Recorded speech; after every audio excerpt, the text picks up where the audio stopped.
Thank you for joining me on the Investing for Freedom podcast. Today, we have a great show that I'm really excited about. And, as many of you guys know, and, I don't talk about this often, but I don't have a lot of people on the Investing for Freedom podcast that I don't have like a longstanding or at least a pre-existing relationship with. But this is the power of GoBundance. And I talk about this a lot. Like basically, if you're in GoBundance, and then even further, if you're a friend or a business partner to a guy like Josh McCallan, I want you in my world. And I just want to emphasize that because, so many times I think people don't realize the value of networks and connections. And even as much as this sounds weird, credibility around that. And that's the kind of things that I love communities like GoBundance for, because when you have a guest like today, Amit Gaglani, I know that this guy is salt of the earth because he's been highly recommended. He works with an amazing human, and I'm just excited for not only me to get to know him better, but the audience. So Amit, thank you for being on the show. Yeah, thank you, Mike. I've been following you for a while as a GoBundance member, as somebody to try to emulate and try to learn from. So this is a real pleasure for me too, and to be able to share my story and the connection of GoBundance and how everything kind of fits together. So I'm excited. Love it. Should be fun. So let's jump into the 4 questions. If you could narrow it down to one thing that has had the greatest impact on your success, what would that be? I would say probably work ethic. Growing up, my father would tell us, we got to mow the lawn, we got to do this, and we got to do that. Nothing was just handed to you. He would have me go up on the roof and clean the gutters, and literally it'd be scaring the crap out of me. But it was just something that we were just expected to do. And it was just understood that we just have to pitch in and do things. Now, did we want to do it at that age? Absolutely not. But now you look back on it, you're like, that's what really built the current work ethic and the current drive that you have. So I would say, it probably goes all the way back to that. I haven't really spent much time thinking about this, but as you were saying that, I remember it's actually the very first rental that I had ever bought. So this was like probably 2005, and we had a tenant in there that wasn't paying, got evicted, and when I walked into this house, which it's been a long time since I had just like a single family property, but when I walked into this house, man, there was stuff everywhere. And when I walked into the garage, this guy didn't have garbage service for like a year and a half that he lived there. And it was just piled full of like bags and bags of garbage.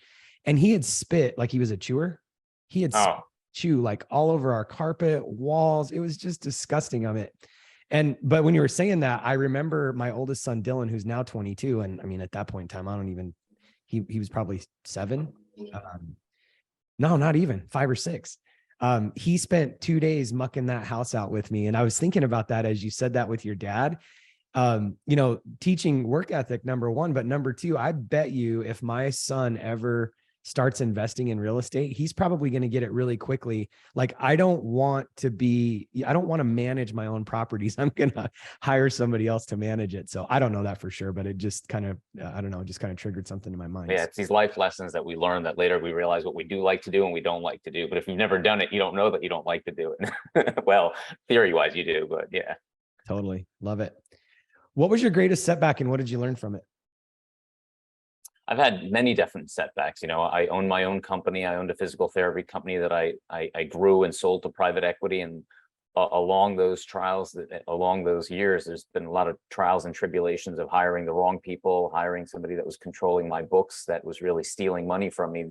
Later that you found out there's like 50 grand, not in one chunk missing, but over a long period of time, things were just eking out. And you're growing so fast on a hockey stick that you don't even realize these things are happening. So, and you think you have the right people on the team, but you don't. And unfortunately, people, smile at you and tell you that they're doing a good job. And you look at the number superficially, and you're like, everything looks okay. But, so I would say that moment, it was horrible at the time, but, later when you reflect back, it really makes you dig in more and kind of look and oversee things, and really makes you realize that the proper hires are very important. As you're saying that too, and I think about so many conversations that I have where people have like trauma around, I had a business once, or I saw my dad go through business and just working his butt off. We have all these reasons why we don't want to be in business. And probably the most common thing that I hear over and over and over, just as a side note, we started working on an HVAC fund in 2020, which we kind of tabled for a little bit, but we're getting ready to roll it back out. And I was speaking at an HVAC event earlier this year, to a room of 300 HVAC owners. And the thing that you hear over and over and over is, I just can't find good people. I have the wrong people. This person, how did you, I'm just really curious when some, like, I mean, that's pretty drastic. Somebody actually stole 50. How do you recover from that? Like, how do you get past the fact that, yeah, some people are bad, some people are good, and just keep plowing through that? Well, obviously, since it was a very long period of time that it was happening, financially, I was fine. Like, obviously, otherwise I would have known right away, and that would have been a huge thing. But they were eking it out over time. So financially, I was fine. Yeah, you feel violated, and you feel like, your trust was violated. So mentally, it was probably harder to come over. And it took some time, really, because then every time then you're hiring somebody else, you're thinking to yourself, how do I create the systems to prevent this? But at the same time, you're growing at such a fast pace. You're like, man, I can't monitor every single thing. I can't monitor every transaction. How do I do this? So it's just you keep closer tabs on your finances. You do spot checks. You have your accountants and your other people spot checking things too. My accountants even felt guilty too. They're like, oh, we didn't see this. The person was altering the QuickBooks. We didn't catch this enough. So I guess the truth is, Mike, if somebody really wants you bad enough, if somebody really wants something bad enough, they'll get it. And it's just hard to find, but I don't think most people are like that. So I think you have to have a little bit of trust in humanity, and to just have some humbleness when it comes to realizing, yeah, you made a mistake, but this next time around, I'm not gonna penalize the next person for the previous person's mistakes. I'm gonna give them some room to operate, but I will have some kind of oversight that's a little bit closer in that.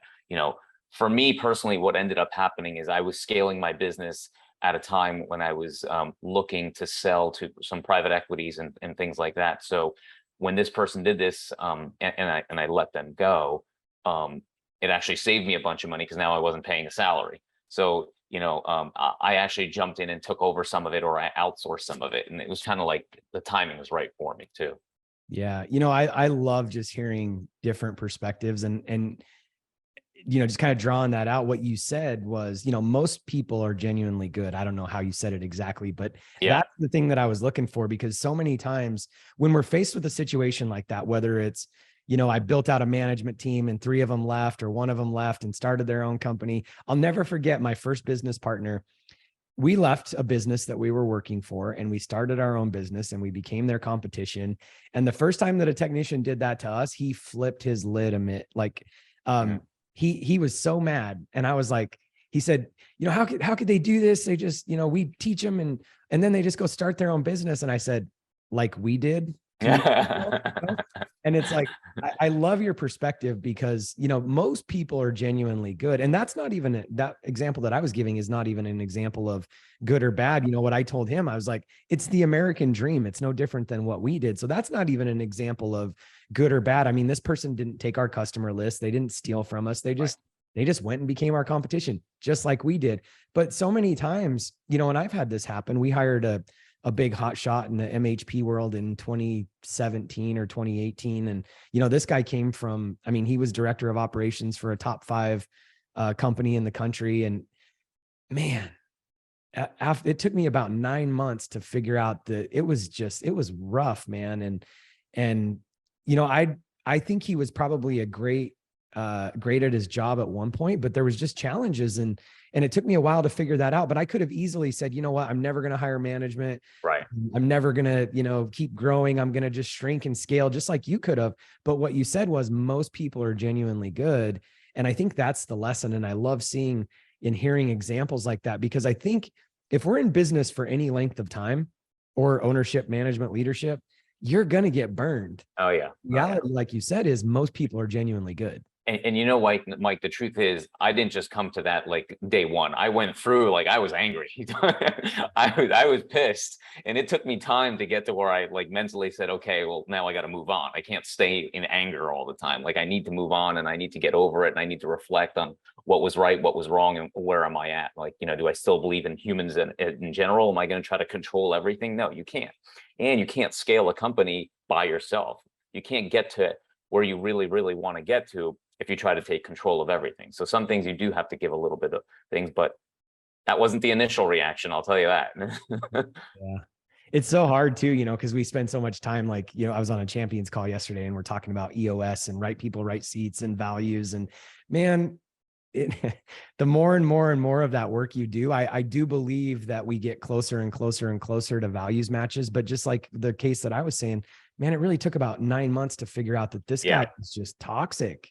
And I didn't see it for a while. And the fact that he was so close to the people and I wasn't, just created some problems. And I own that, but it feels like it's never going to end. And I just remember, as we're talking through this, the very first consultant that I hired, so this was 2004, I'll never forget what he said to me. He said, because we were like working on budgets and I was a plumber in the field. I didn't know anything about accounting or any of that, but he made a comment. He said, no matter what, we always need to budget 2 to 5% for the drunken Irishman. Perfect law is what he was talking about. And then he brought it over and he said, it's kind of the same ratio when it comes to people. And he said the same thing that you said. Most people are genuinely good.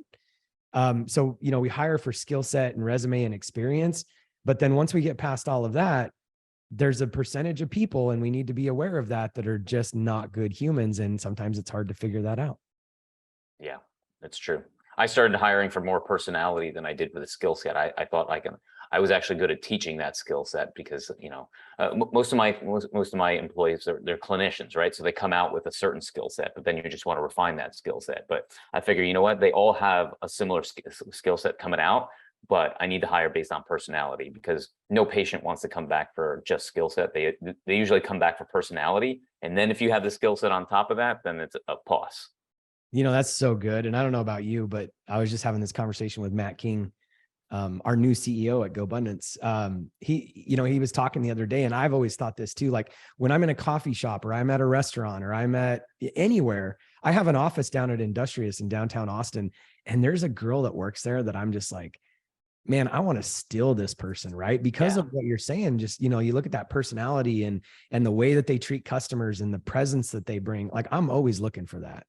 So there was and part of the mindset shift happened to me. Oh, I don't know how many years ago now. There was a movie that came out that is one of my favorite movies to this day.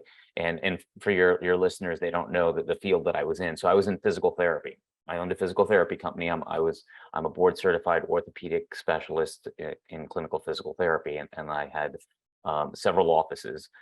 And the movie that I saw called Patch Adams. Have you ever seen that movie with Robin Williams? Mm-hmm. And there was a line in that movie that really touched me, and it really got me, and it basically carries me forward even with what I do now, which is not physical therapy at all. He says that if you treat if you treat a disease, you can win or you lose, but if you treat a person, you always win. So really, at the end of the day, don't treat the problem, treat the human being that's in front of you. That's what I would try to teach my employees. Like, you got to be personable. You got to connect with the person. If you don't connect with the person, they're never going to come back. I don't care how skilled you are. If they don't like you, they're not going to come back. But if they like you, they're going to give you a shot, and you have an opportunity to get them better. And that's when the skill sets come in. But initially, you got to have, they got to want to be with you. If you have that, then you're always going to win. It's so good, man. I'm just thinking about, this is not at all where I thought this was going to go today, but we'll get back to it. Sure. There's a dentist here in Austin that when we moved here trying to find a new dentist, and we found one, and my two kids, my oldest son and then my youngest daughter, they went to the dentist first, and both of them came back telling my wife and I, like, this is the best dentist we've ever been to. Like, that was so awesome. And I'm like, what? Yeah. Who says that about a dentist? I know. And I started asking them, I'm like, what are you talking about? And they're like, well, I'm like, was it like the way they cleaned your teeth or what? And they're like, well, we didn't even get our teeth cleaned today. And I'm like, what do you mean? So they went to a 2 hour appointment, and it was all consultation. She was teaching them about gum health and longevity. And she like took pictures of each tooth and talked to, and I'm just like, first off, I'm like, okay, this sounds like a sales pitch to me. Yeah. So I'm like skeptical, and my kids are like on fire. But so I went, and I actually I saw what they were. She took the time to explain, like, it wasn't just like this tooth mill.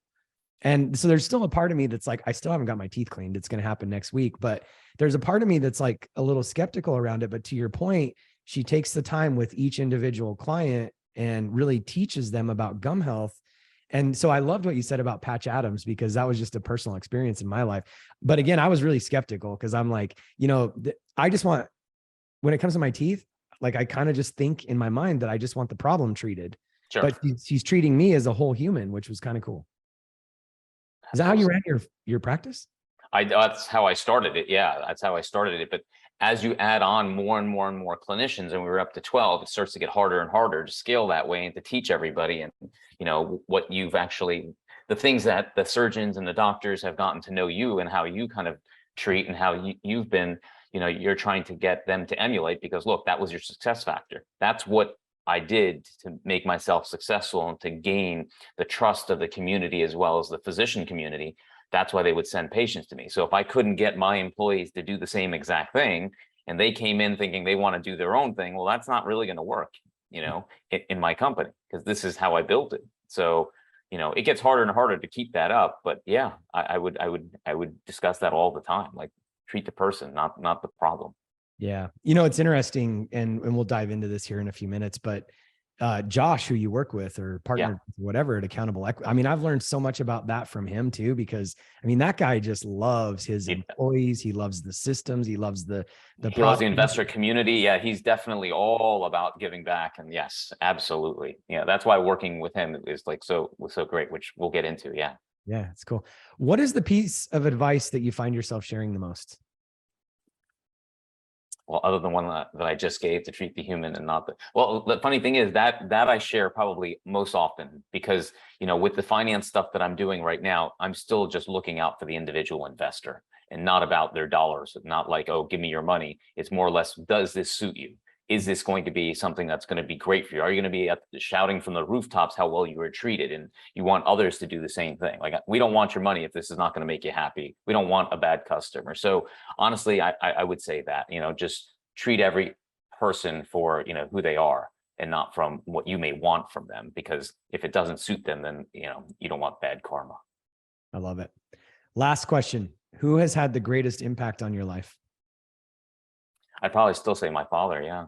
Just because of that work ethic and those early things that I really, you look back and you didn't appreciate at the time, and my father had passed a couple of years ago, and now you kind of reflect back on all these things and like, why am I doing this? What makes me do that? And it's because, that's the way he kind of pushed certain things. Wow. Yeah. That's pretty cool, man. All right. So so the first question that I have is, we kind of like, I said last question, but it was the last of the 4 questions. Okay. As we kind of dive into what you're doing today, I'm just really curious about the journey from physician, which I'm guessing also investor, to Accountable Equity and what you're doing today. Yeah, it's crazy. So I started a physical therapy company 23 years ago, right? And I was in it. I had a small room by myself, and I built it up to 4 different offices, and winning different accolades along the way. And then realizing that, I keep putting money out of my pocket, and only just to shell out money to try to get it back, and then put money out of my pocket again to grow the business and add other offices. And I said, how do I 10x this? So then, I was looking for opportunities to 10x it. And I love the idea of real estate, but I didn't want to be getting phone calls to fix this or fix that. And I learned about syndications. And I thought, there's an opportunity to kind of, back the right horse, and then, be able to earn passive income. So I really went full throttle doing it. I started putting into different real estate ventures and things like that. Well, my friends who are physicians and surgeons started noticing what I was doing and asked if, they can jump in. Before I knew it, I was aggregating, I think I had 67 plus accredited investors that were kind of following some of the stuff that I was doing, not all at one time, but, together. So then I would start negotiating with certain syndicators and say, well, I have $2 million, what can you do for us? So I would negotiate better prefs, better terms, better waterfall positions. And I've just gotten used to kind of doing that. And I started liking that type of stuff.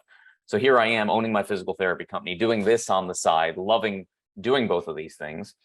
And then I said, I want to be able to, 10x my company. And I started looking at opportunities. At the same time, in the healthcare market, things were changing. There was healthcare organizations that were kind of gobbling up practices and gobbling up things, and it's just getting harder. And I felt the squeeze, and I said, let me see how I can, kind of reverse this. So different people were looking to purchase me. I went down the route of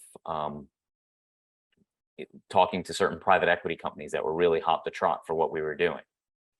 And I got into a good opportunity where I could still be a big fish in a small pond, as opposed to joining a large company, which would have made me the opposite, you know. So this company got started, and then we grew it for a couple of years, and we kept growing it. We went to about 100 offices across the country, from East Coast to West Coast. Then a larger private equity company came, got attracted, and said, we want to buy the whole thing. So they bought me right out, and there I was, no more job. So I got my wishes and I got my dreams. But the funny thing is, when you get what you want, you're like, now what? Now what do I do? I woke up every day with a passion of trying to build a company. And then when that's done, you're like, that's great. After 2 weeks, you feel like, okay, now I feel a little empty. I got what I wanted, but now what do I do? What's my passion? I got to figure out a new passion. That's when Josh McCallan, who already knew me because I was investing and I was bringing investors to him constantly, you know, not only money, but to his learn and grow events and things like that, approached me and said, look, Amit, you obviously know us. You obviously like us because you keep bringing more and more investors to us. And you understand how to scale a company and how to, you know, exit. And you also invest in a lot of different things. You know, do you want to join the leadership team? And I said, I don't know what I want to do yet. I got to figure it out. And then I finally figured out, like, you know, I really liked doing what I was doing in the investing front. I'm very interested. And he said, okay, let's go. And he actually gave me an incredible opportunity. He says, I want you to create your own fund. And here I am, like, wow, you want me to create my own fund? He's like, yeah, create your own fund. And I want you to, you know, put in exactly what you would like as an investor, and let's reverse engineer it. Wow. So I was like, that's great. I can put in exactly as what I would like as an investor into this fund and what I would like. And he says, yeah, and we'll reverse engineer it. So we came up with something. It was called the Collateralized Debt Fund. And I know you know debt funds. So yeah, that was really exciting. I don't know if I'm going way ahead here. I'm not even giving you a chance to. No. I'm one that will, if I really feel like I need to, I'll jump in. But I think that's one of the beauties of, you know, when you're on a roll like that. The only thought that I had, and I'm going to throw it back to you. Go for it. I just love the abundant mindset that came out in that conversation between you and Josh, because, and this has been kind of a theme for a long time in my life, but I've been hearing it more and more and more lately. And when I see guys like you, and when I see like guys like Josh that are doing big things, it's because we set aside the scarcity mindset. And Josh came to you and said, I want you to build your own. Like, I freaking love that. That is awesome. Yeah, like think about that. Think about the amount of trust, and think about it. It's just crazy to think, like, you know, who am I? And he's coming to me and says, look, Amit, you invest in, you know, self-storage, you invest in ATMs, you invest in natural gas, you invest in oil, you invest in, you know, multifamily, you invest in all these different things. You see a lot of different deals. You know, what excites you as an investor? If you put something together that you would like to see in an investment that would attract other people, once you kind of figure that out, let's reverse engineer it to figure out how we can do it here, so we can best serve our investor community. I'm like, wow, that's really cool. There's somebody who really cares about the investor community and giving back to them so they can, you know, benefit too. So we put something together that I think is like phenomenal, and how it benefits both the properties and the individual investors. So I was really, really excited about it. That's really cool. And I want to get into that here. I want to really hear what you put together. But before we do that, I want to make sure that I hit on this, because when I sold my business in 2014, I've often said it was the best and worst day of my life. And I would agree with that 100%, 110%. Yeah. I kind of want to unpack that just from your perspective, because I think this is really important, because number one, I think there's this day out in the future, whether it's quitting my job, whether it's, you know, becoming an accredited investor, whether it's selling my business, whatever it is for the listeners, there's this day out there that we spend a lot of time envisioning and thinking about. And you said a couple of things, and I just want to make sure that we don't wax over it again from my experience and yours. I know it to be true. There's that day, and when you finally, I forget exactly how you said it, but when you finally got whatever it is that you were looking for, you realize that, you know, that's not it. And so I'd love to just kind of unpack what that next version of that journey looked like, because you went from selling to Josh, which is awesome, but there's that middle ground there that I think is really valuable. Yeah. And the funny thing is, when you're going through this, nobody feels bad for you. Nobody feels bad that you had a pretty decent exit and now you don't know what to do with your time and you can do whatever you want. Like, nobody feels bad. There's no violins playing, but in your mind, you're like, listen, I wasn't built this way to sit around. You know, you built yourself to a certain level that you're just go, go, go with a mission and a passion. You wake up with a passion because that's what you want to do. And that's what drives you.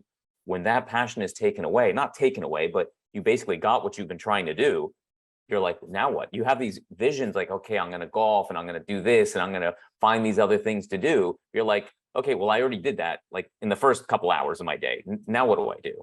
So really, I had to sit down and literally put pen to paper and figure out, what am I good at? What do I like to do? What do I not like to do? What am I passionate about? What would I continue to be passionate about? That's going to drive me. Otherwise, having an aimless life is not a good existence. I don't care how many zeros you have in the bank account, but if you have no passion and nothing drives you, at the end of the day, it's not even worth it, you know? So I had to sit there and figure that out. And what I wrote down, it kind of lined up with what Josh was talking to me about. That's why I kind of felt like, okay, this is something that I would love to be able to do. I can get up in the morning and be passionate about that. The other day, so sorry, I'm just taking some notes because this is really good. The other day we had a speaker come into our couples mastermind. We just had an event at our house, and he was talking about an Esther Perel quote that said, the average person will marry three people in their lives. The question is it going to be the same person or three different people? And that kind of stuck with me.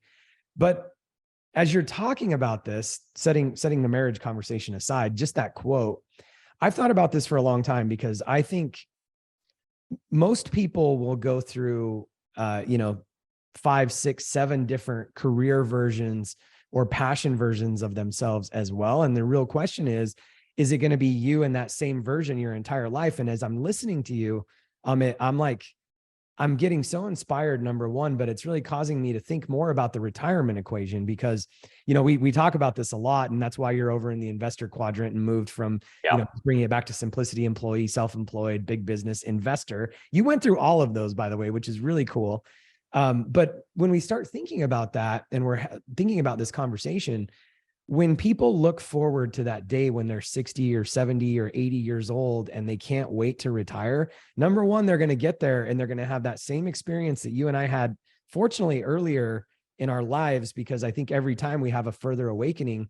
But the reason for that too, I think, is if that's what people are looking forward to, is that day when they're 70 and they're going to retire, it's because you were talking about how passionate you woke up every day, just like, passionate and doing the thing that you loved. And what I realized as I was listening to you is that so many people don't wake up that way every day. And then therefore, all they're looking forward to is that 60 or 70-year-old age when they can retire. And I feel fortunate, number one, that, I found that and that you found that. But there's such a lesson in there too, because even when you exited, you have to reinvent yourself. So back to the Esther Perel quote, I was just thinking about it and taking notes, because and what that means from a marriage perspective too. And it hit me between the eyes, because my wife and I are coming out of a 20-year season where we raised kids and moving on to the next season. And I'm feeling this new revived sense of like reinventing us and being able to grind, because I didn't want to grind, man. I wanted to be present for my kids. But that's that second version, that second marriage for her and I. But as a professional or as an investor or as a business owner, I think we need to kind of understand that concept and realize that we're going to reinvent ourselves. We're going to be different versions of ourselves and be prepared for that. Absolutely. So the idea of retirement is a farce, I believe. And that's exactly why, because the idea of let's wait till a time when I don't have anything to do, and I'm looking forward to doing nothing. That sounds great for 2 weeks, but generally you need to have something that kind of motivates you and drives you. So the idea of decreasing your hours, working to a different pace, taking more time off, that is awesome. That's great, at a certain age. But the thing to not look forward to is a time when there's nothing to do. Because I think that's when as humans, we waste away. Yeah. Literally. Our bodies, our minds, everything just starts to deteriorate because there's nothing that drives you then. You're not striving for anything. Every day is the same. Like there's nothing to push you. It's your phrase of treat the human and not the problem. It kind of relates to this too. Like, yep. Going through that season, that's one of those things that I'm going to remember forever, man. I'm being serious. Like, treat the human, not the problem. It's so good. And when we're in that season, we really have to give ourselves some grace and come back to that with ourselves too. Treating the human and not the problem. Like, what do I do next? And what am I? And what's my value? It's like really treating us. I had a mentor one time that said, we grow weary in the waiting season, and that has stuck with me. And so I'm curious, and maybe after you answer this, we'll get over to the debt fund, but I'm curious because when I sold my business, I grew weary in the waiting season, and I got Yeah. involved in a couple things that I probably should have never been involved in. I bought a small business back that I had sold years ago. Actually, I took it back because they were having some troubles. And anyway, got distracted because I wasn't waiting. So what did the waiting season look like for you? And like, how long was it? What did you go through? What did you experience? I know you said you put pen to paper, but dissect that for me. Yeah, so everybody told me, don't rush into anything. Don't rush into anything. So I, as much as I wanted to after those 2-3 weeks of, kind of bored after, getting bored, I said, okay, let me just figure out what I'm going to do. Let me take it easy. I have other businesses and things like that that I can monitor. I just, I really just, like I said, I would get up in the morning, I would have a routine, I would work out, I would sit there with a journal, I would try to journal, I would try to meditate, just try to figure out like, what do I want to do? What does that next phase look like for me? It took me a while. And I would, like I said, I would write things down. I would try to figure out like, in what way do I want to push? Do I want to keep pushing? And I said, yeah, I'm kind of built the way to keep pushing. And I think that's from that early mindset where my dad was like, okay, you do this, you do this, you do this. And he was a guy who constantly was on the go, never would stop, Mm-hmm. So it was kind of just innate that you want to do something. You can't just sit there and do nothing. So my waiting season was more or less me just trying to be an introvert and trying to figure out like, what drives me? What do I like to do? What am I passionate about? And I thought it was, okay, let me be with the kids more. But then obviously I was annoying the crap out of them. They're like, Dad, get out of our face. Okay. So I was like, okay, well, maybe I'm a little bit too much in their face. I need to back off and figure out like what I really want to do. It's not all about just being in my kids' face all the time. So I really just took some time to figure out like what drove me and like, got into my own head and see, what am I interested in? So it took me a couple months, and I purposely took a couple months to do that. Yeah. And you said Josh approached you and you declined at first. What was kind of the switch?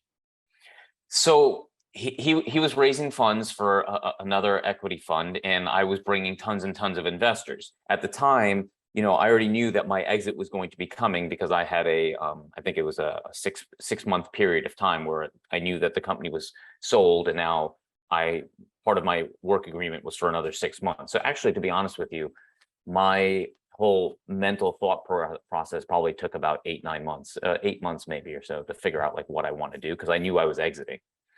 So yeah, Josh approached me because he saw that I keeps bringing in funds, and he noticed that, and he also knew that I was going to be exiting my company. So when he first approached me, maybe it was in April, May, I had said no. I kept having conversations with him. I probably said yes by July, mid to end of July. I think that's when I kind of finally said, okay, let's do this. Wow.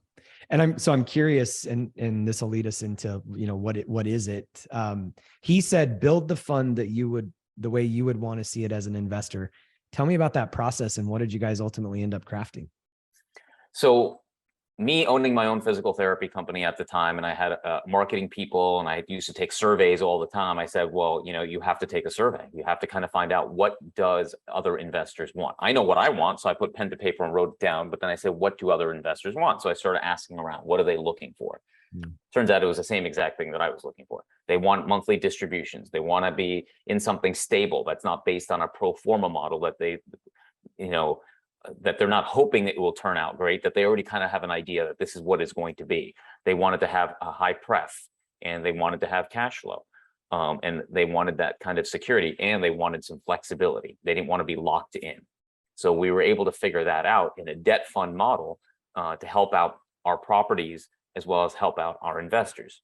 So, if you will, I'll kind of go into a little bit more detail on how we did it. So the CDF is the collateralized debt fund. And what we've done is put together a product to offset some of our hard money lending that we have in our resorts. So we have very large operating resorts.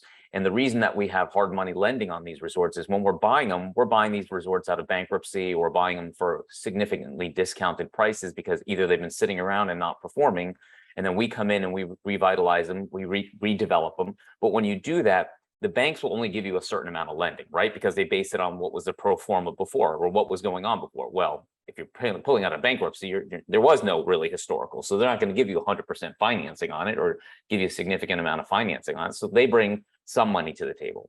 We raise some money, and then we get money from hard money lenders. And hard money lenders are costing you anywhere between 12 to 14%, with points and everything like that. So we created a fund, the collateralized debt fund, and we pay our investors 6 to 10%. All right. We take that money and we offset the hard money lending. So we'll move certain amounts of money into tranches. Okay. So let's say we raise $500,000. We'll take $500,000 and pay back the hard money lender, because our terms allow us to do that. So now we have a debt instrument that now the debt belongs to the creditors are now the CDF investors, and they're going to earn 6 to 10%, which they're happy with because they're getting 6 to 10%. They're getting it on a monthly basis, and it's cheaper debt for us on the property. So now the property debt we're not paying 12 to 14%, we're paying 6 to 10%. And the beauty is we feel great about it because now we're not paying some hard money lender that doesn't care about us. We're paying our own investor group. These are some of the same investors that are invested on that same property as LPs. So they're helping their own investments, and they're higher on a waterfall because now we're on the creditor level, not on the LP level. So not to go deep in the weeds, but the point is it brings it full circle for our investor community. They get the benefit twice. Yeah. And we feel good about it because now we're putting money into our investors' hands instead of somebody else's hands. So I love it, by the way, and we'll get to how people can reach out and find it. But I'm curious again, back to the journey. What have you learned going from doctor investor side to being the fund manager, if you will?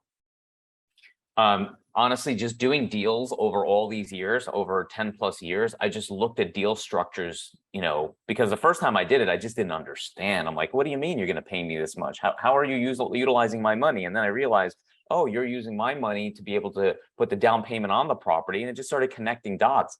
And I can't tell you the number of podcasts I would listen to, and I'd just write feverishly because I didn't understand the terms that they were talking about. I'm just looking it up on Google, looking up all these terms. You do it enough, Mike, and you start to be the person that people come to ask the questions. Mm-hmm. And that took years for me to do, but I was passionate about it. I would literally be running on the treadmill, listening to podcasts and pausing it, and then trying to write it down because I was like, I don't know this term. I got to go look up this term. I got to go look up this term. So it took a while, but it was just something that I was super passionate about, and I loved it. Yeah. What's your favorite part about being on this side of the equation? So I love treating patients, so don't get me wrong, but you were bound to a schedule when you're treating patients. You knew that your patient starts at this time and you had to finish at that time. So your captive audience is at that time. With what I'm doing, there's no schedule per se. So I can work at a different pace. I can do things at this time. I can go, take my kids to school if I need to, or bring them home, or do something like that, which you couldn't do if you're in patient treatment all the time. Yeah. So I like the flexibility. I do like numbers. I like looking at terms. I like looking at waterfalls. I like understanding structures, and I like explaining it to people. So, yeah, you had made a comment that during that season, you forced yourself to become an introvert. Yeah, to look inside myself to figure out what am I about? What really drives me? Yeah, I woke up in the morning and I was passionate about it. Well, why was I passionate about it? What is the things that really drive me? Is it just about making money? Is it about creating something? And that's what it was. It really came down to A, I'm creating something, and B, I'm helping somebody. I'm helping people. It goes back to the movie thing, that same quote. And that's why I was saying to you, I still use that now. Mm-hmm. When I'm talking to an individual, I'm trying to look out for them as an individual.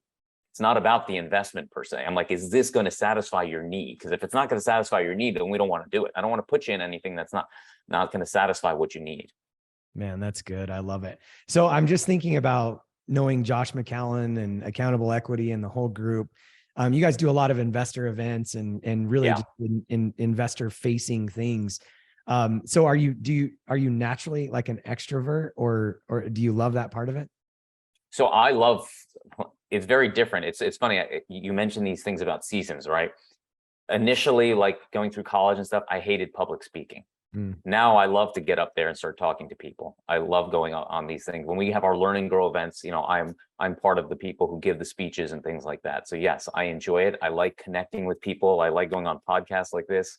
I like talking to people, but that's when I'm on, right? But then there's a point where I'm off too. And I feel like I have that balance. Like you can't always be on. I feel like that's just a tremendous energy suck. I think you need to settle down and be a little bit introverted at certain times. So it's like a switch. You could turn it on when you need to.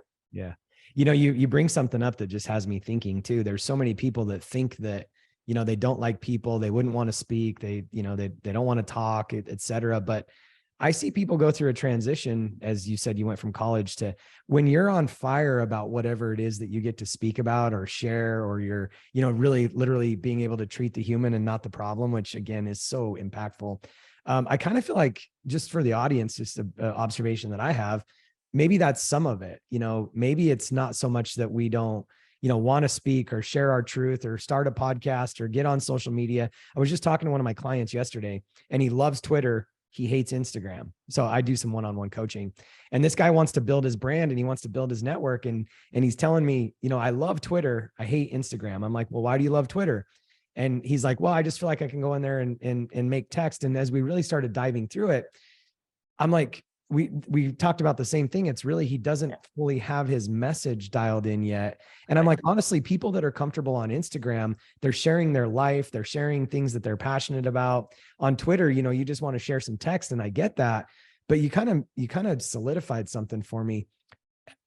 As I've gotten more and more confident about what my gift is to the world, I've become more and more extrovert and want to be with people around that. Yeah. And the more you know your stuff, the more comfortable you feel about talking about it. So it just goes back to, in the college days, you're just learning so much. You haven't grasped that whole thing yet, right? You don't know what you're even talking about. So to go up and talk about something you don't even know, you don't feel that comfortable. Now I feel like, because of all those years of me trying to stop on the treadmill and write things down and understand it, I feel like I've wrapped my brain around it, and I feel like I can, give back. So good. Well, I want to turn it over to you. Any last words of advice? How do we find the collateralized debt fund? How do we find Amit? Give it to us. Yeah, sure. Well, anybody interested in this should definitely go to the company website, which is www.accountableequity.com. And then if you want to reach out to me, it's A Gaglani, so Gaglani at accountableequity.com. I'm sure you can have my information in the show notes. So that way they can follow up with me and ask any questions, and just connect with me. Ask questions, please ask questions. Let's see if something's right for you, or you just want to learn a little bit more. I went through this whole process and this journey, and let me help somebody else. I love it. I feel like maybe 2 more minutes with everything that's going on today. Give us some last bit of wisdom on what you guys are thinking about doing. I mean, even just the fact that the word collateralized is in the debt fund is pretty important nowadays. So what do you from a company perspective, we see what's happening obviously out there, all the talk about the recession. We know something is going to be coming in. So we're kind of moving more into cash positions. We want to make sure that we have enough cash on hand, because what we actually see is huge buying opportunities. Mm-hmm. We have a huge funnel with deals coming in all the time, and we're looking at deals. We just think that we can get better deals coming up. So if we put ourselves in a cash position, we're going to have tremendous buying opportunities that we can go after. And we want our investor community to benefit from that. So part of the collateralized debt fund, is going to help us do that, because we're going to have more cash on hand to be able to offset some of the hard money lending, but we can also use it in times of quick acquisitions that we need to be able to close on. Cash is king at the end of the day, right? So if you can close quick without having to worry about institutional debt and things like that, without having to fill out thousands of applications, you're able to close quick. You can actually negotiate some pretty great terms and get some things moving going. So that's our position right now. We see things that are going to be good opportunities because we have stuff on the table right now. We're just kind of holding on certain things. Mm-hmm. So yeah, we feel good about that. I like it. And it's kind of interesting. I was having this conversation yesterday. When interest rates get to 7, 8, 9, 10%, it makes those, the investor returns, it just makes it really interesting. So, I mean, from being able to put the investor in the place that you guys have versus, taking on that debt that's really expensive right now. So, yeah. And people often ask, well, there's going to come a time where, you're paying, let's say 6 to 10%, that's going to be more expensive than institutional debt. And they're right, it will. We won't use it for that purpose then, but in the large resorts that we have, we can use money for so many things to increase operations. Problems that we have right now is we don't have enough hotel space because we're booked for the next 2 years. So we're giving away that. We would build our own, like, more rooms and things like that. So there's things that we can add in that are going to be beneficial for the properties with that cash. And it would be like a bridge loan for us to be able to tap into.